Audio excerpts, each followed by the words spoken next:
In January 2025, what initially appeared to be another routine runaway case in Arizona would soon become one of the state's most disturbing unsolved homicide investigations.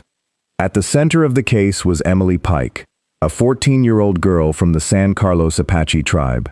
She grew up on the San Carlos Apache reservation, surrounded by her mother, grandmother, siblings, and extended family.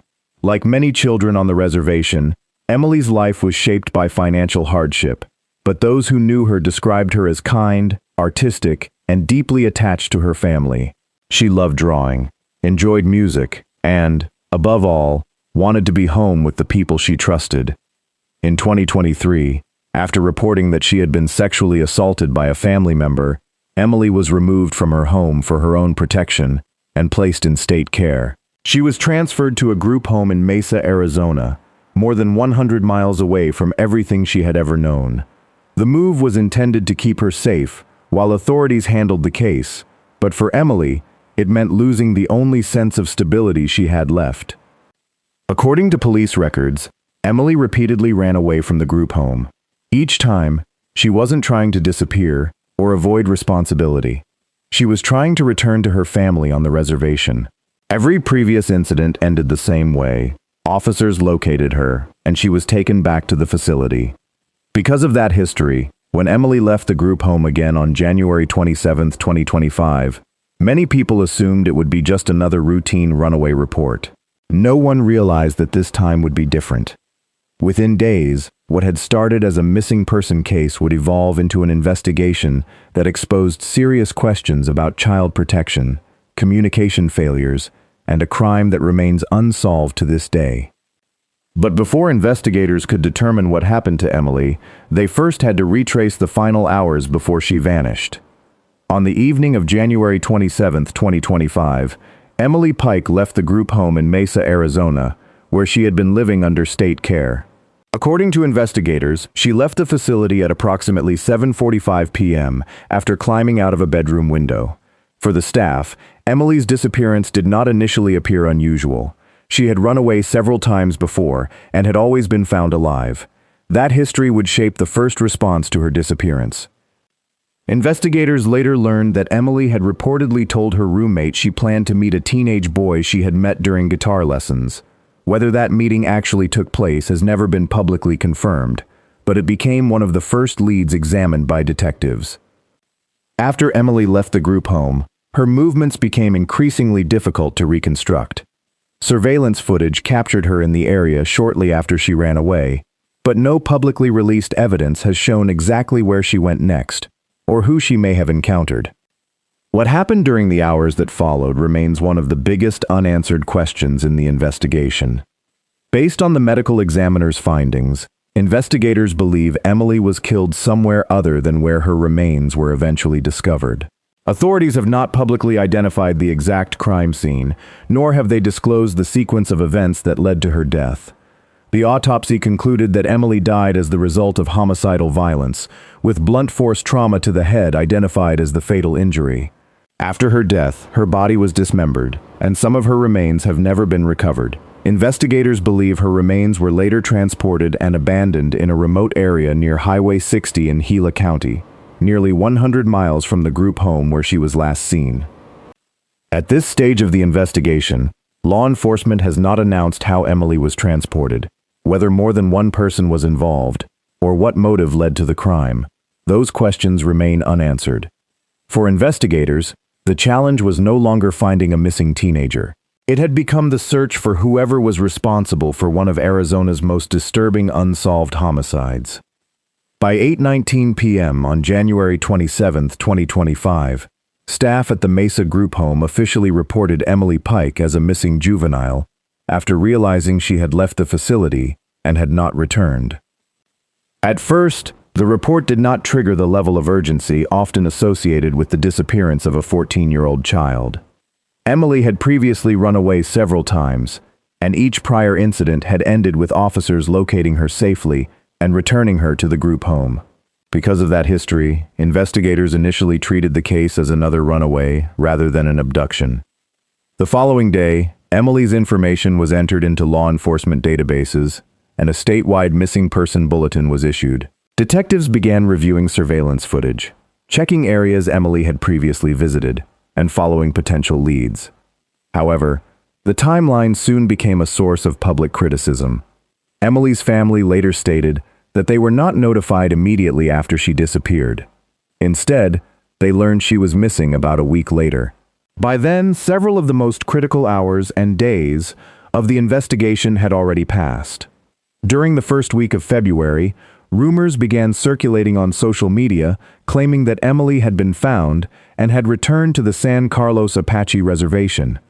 Investigators quickly determined those reports were false. Emily's mother confirmed that she had not seen her daughter and had no information about her whereabouts. As each day passed without a confirmed sighting, what had initially appeared to be a routine runaway case began to raise far more serious concerns. Detectives realized that Emily's disappearance no longer fit the pattern of her previous runaways. Just over 2 weeks later, those concerns would be confirmed in the most devastating way imaginable. On the morning of February 14, 2025, a group of hikers walking along a remote trail near U.S. Highway 60 in Gila County, Arizona, noticed 2 large black trash bags lying off the side of the trail. The location was isolated with little traffic and surrounded by desert terrain. Suspecting something was wrong, the hikers immediately contacted emergency services. Deputies from the Gila County Sheriff's Office were the first to respond.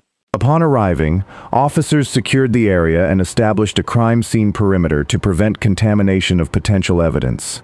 As investigators examined the bags, it became clear that this was no longer a missing person investigation. The discovery indicated that the remains had been deliberately abandoned in a secluded location.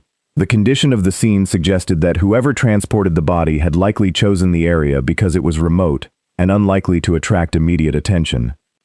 Recognizing the severity of the case, the sheriff's office requested assistance from multiple agencies, including the Mesa Police Department, which had been handling Emily's disappearance, the Federal Bureau of Investigation, FBI, the San Carlos Apache Tribal Police, and the Bureau of Indian Affairs. Detectives, crime scene specialists, and forensic personnel began documenting every detail, photographing the scene, collecting physical evidence, and searching the surrounding area for additional remains or items connected to the crime. At that moment, investigators faced a critical question. Had Emily been killed near the highway, or had someone transported her there after the murder? The answer would become one of the central focuses of the investigation. As forensic teams continued processing the scene, the evidence they recovered would begin to reveal the violence of the crime and provide investigators with their first significant clues. Once the scene had been secured, crime scene investigators conducted a systematic search of the area surrounding the 2 trash bags. Every item was photographed, mapped, and documented before being collected as evidence. Detectives expanded the search beyond the immediate location, looking for tire impressions, footwear marks, discarded objects, and any trace that might identify the person who had left the remains there. The remains were transported to the Office of the Medical Examiner for a forensic examination.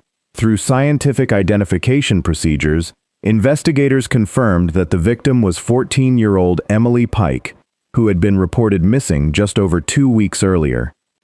The autopsy determined that Emily's death was the result of homicidal violence. According to the medical examiner, the fatal injury was blunt force trauma to the head.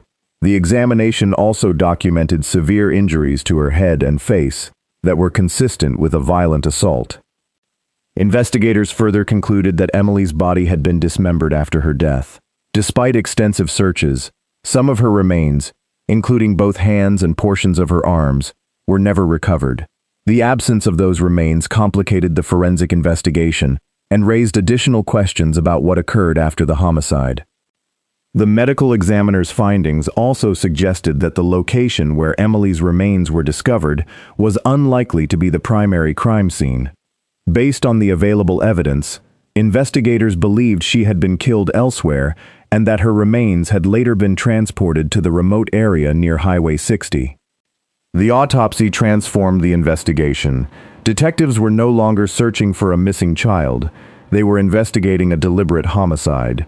The challenge now was to determine where Emily was killed, who had contact with her after she left the group home, and what evidence had been left behind before her body was abandoned in the Arizona desert. Those questions would shape every step of the investigation that followed.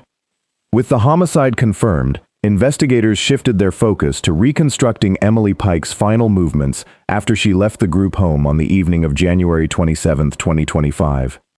The investigation quickly became a joint effort involving the Mesa Police Department, the Gila County Sheriff's Office, the Federal Bureau of Investigation, FBI, the San Carlos Apache Tribal Police, and the Bureau of Indian Affairs. Because Emily disappeared in one jurisdiction and her remains were discovered in another, detectives had to coordinate evidence collected across multiple locations. One of the first priorities was establishing a complete timeline. Detectives reviewed surveillance footage from the area surrounding the group home, nearby businesses, traffic cameras, and other available video sources in an attempt to determine which direction Emily traveled after leaving the facility. Investigators also interviewed employees at the group home, residents who had been living there with Emily, and individuals who had interacted with her during the days leading up to her disappearance. Among the most significant leads was a statement from Emily's roommate, who told investigators that Emily had planned to meet a teenage boy she reportedly met during guitar lessons. Detectives worked to identify and interview anyone who may have known this individual or had contact with Emily shortly before she disappeared.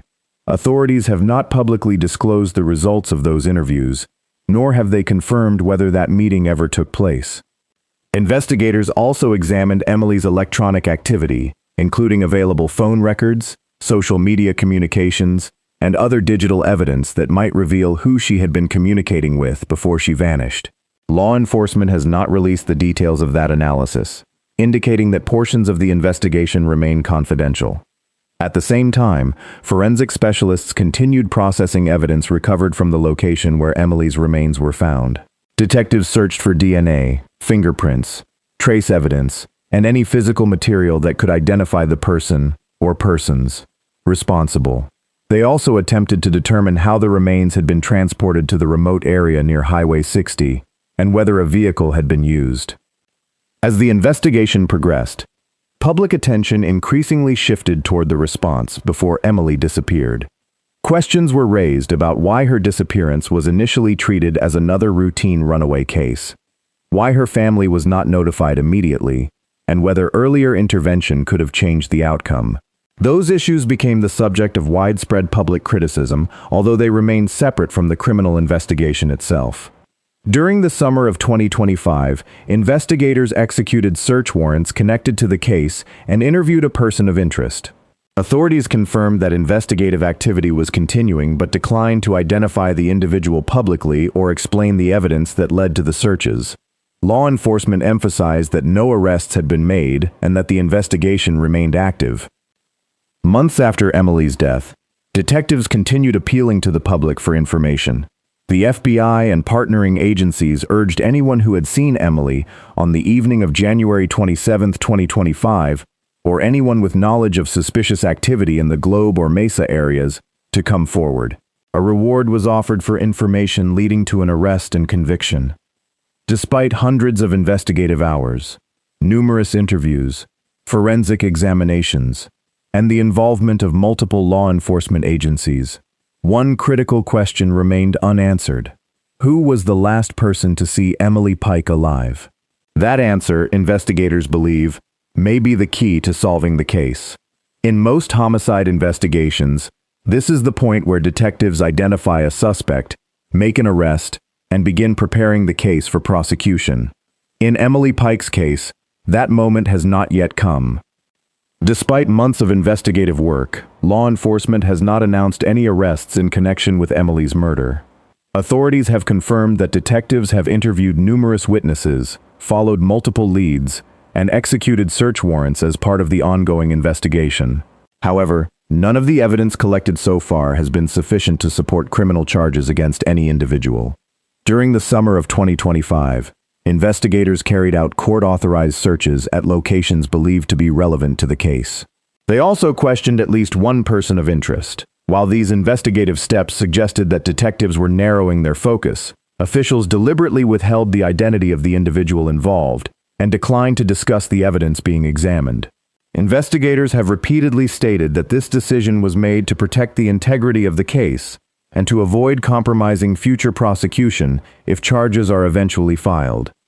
Over time, various rumors began circulating on social media and in news commentary about possible suspects. Some reports speculated that investigators were examining an older man from the Globe, Arizona area who may have had contact with Emily. However, law enforcement has never publicly identified that individual as a suspect, and no charges have been filed. As a result, those reports remain unconfirmed and should not be treated as established facts. Instead of announcing an arrest, investigators chose another strategy. The FBI, the Mesa Police Department, and the Gila County Sheriff's Office continued asking the public for assistance. They urged anyone who had seen Emily after she left the group home on January 27, 2025, or anyone with information about suspicious activity near Highway 60 before her remains were discovered, to contact investigators. To encourage witnesses to come forward, authorities announced a reward of up to $200,000 for information leading to the arrest and conviction of the person responsible for Emily's murder. For Emily's family, every passing day without an arrest has only deepened the pain. While investigators insist the case remains active, they also acknowledge that the key breakthrough may still depend on someone deciding to reveal information they have kept secret.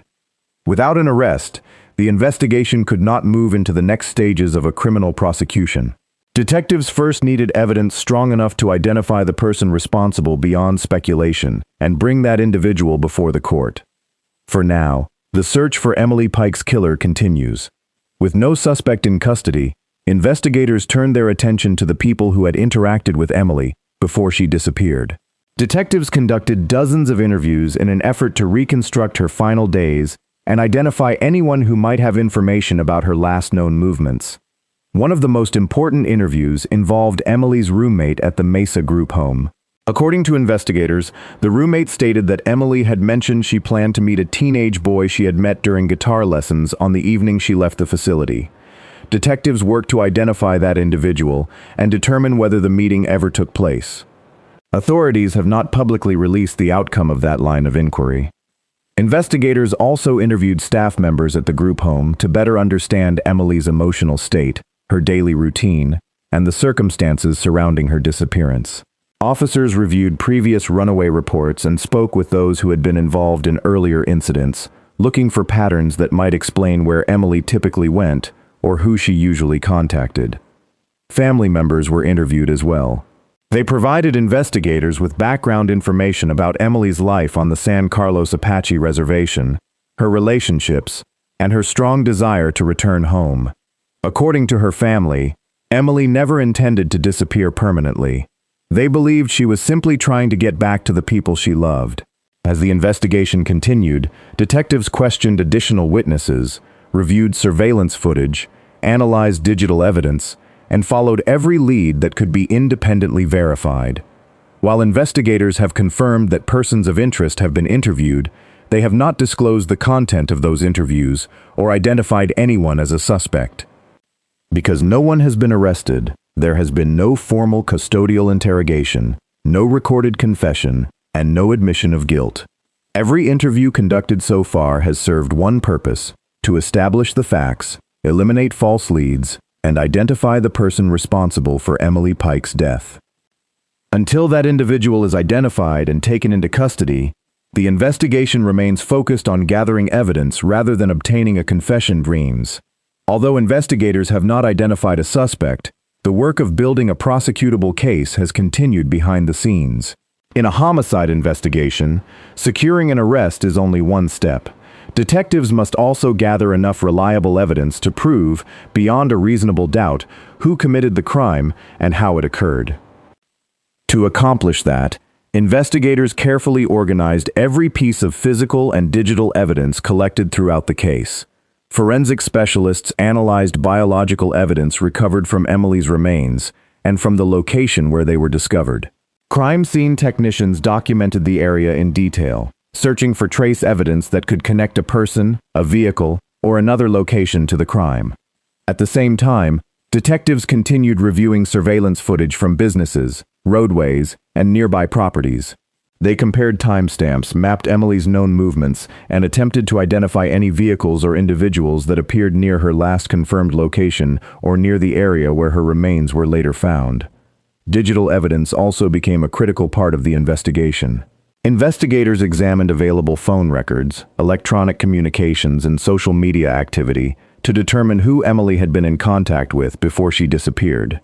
Any information capable of establishing a timeline or placing another person with Emily during her final hours was evaluated alongside witness statements and forensic findings. Search warrants were executed as new leads emerged, allowing investigators to collect additional evidence for laboratory examination. Authorities have not disclosed the specific items seized or the forensic results, explaining that releasing those details could compromise the ongoing investigation. Every interview, forensic report, and laboratory analysis was incorporated into the investigative file. Detectives continuously compared new information against existing evidence, eliminating leads that could not be verified while preserving those that remained consistent with the facts. Despite these efforts, prosecutors have not announced criminal charges because investigators have not yet identified evidence they believe is sufficient to support a successful prosecution in court. Law enforcement has repeatedly emphasized that they are committed to pursuing a case based on verified evidence rather than speculation. As the investigative file continues to grow, officials remain hopeful that new forensic technology, additional witness cooperation, or information from the public will eventually provide the final piece of evidence needed to identify the person responsible for Emily Pike's murder. Unlike many homicide cases, Emily Pike's investigation has not reached a courtroom. As of today, no one has been arrested or formally charged with Emily's murder. Without a defendant, there has been no preliminary hearing, no indictment announced by prosecutors, and no criminal trial. The case remains an active homicide investigation. Law enforcement agencies, including the Mesa Police Department, the Gila County Sheriff's Office, the Federal Bureau of Investigation, FBI, the San Carlos Apache Tribal Police, and the Bureau of Indian Affairs, have continued working together to review evidence and follow new leads. Officials have repeatedly stated that the investigation is ongoing and that they remain committed to identifying the person responsible. Investigators have deliberately withheld many details from the public, including specific forensic findings, the results of laboratory testing, and information obtained through search warrants. According to authorities, releasing that information too early could jeopardize the investigation or compromise a future prosecution. Meanwhile, Emily's family continues to wait for answers. More than anything, they have asked that the investigation remain active and that anyone with information come forward, no matter how insignificant it may seem. In response to Emily's death and the public concerns surrounding her disappearance, Arizona lawmakers and tribal leaders pushed for improvements to the state's emergency notification system for missing indigenous people. The effort became closely associated with Emily's Law, which strengthened the state's turquoise alert system, designed to rapidly notify the public when indigenous children and other endangered tribal members go missing. Although the legislation represents an important policy change, it does not answer the central question of the investigation. Who killed Emily Pike? Until investigators identify the person responsible and prosecutors are able to bring criminal charges, Emily's case will remain one of Arizona's most heartbreaking unsolved homicides. The absence of an arrest has not diminished public interest. If anything, it has intensified calls for justice, with thousands of people continuing to follow the investigation and urging authorities to solve the case. The murder of Emily Pike sparked outrage far beyond Arizona. What began as the disappearance of a 14-year-old girl quickly became a national conversation about the safety of children in state care, the protection of indigenous communities, and the responsibilities of agencies tasked with protecting vulnerable minors. Many people who watched the released police body camera footage were deeply affected by Emily's repeated pleas not to be returned to the group home.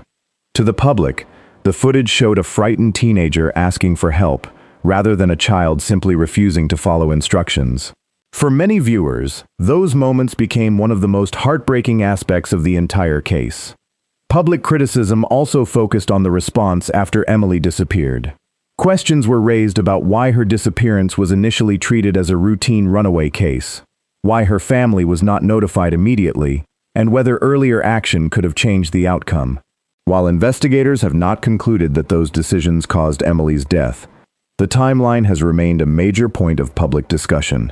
Community members on the San Carlos Apache Reservation organized memorials and vigils to honor Emily's life. Flowers, candles, stuffed animals, and handwritten messages were placed at memorial sites in both Mesa and Globe. Supporters gathered to remember Emily and to call for justice. Across social media, one message appeared again and again: justice for Emily Pike.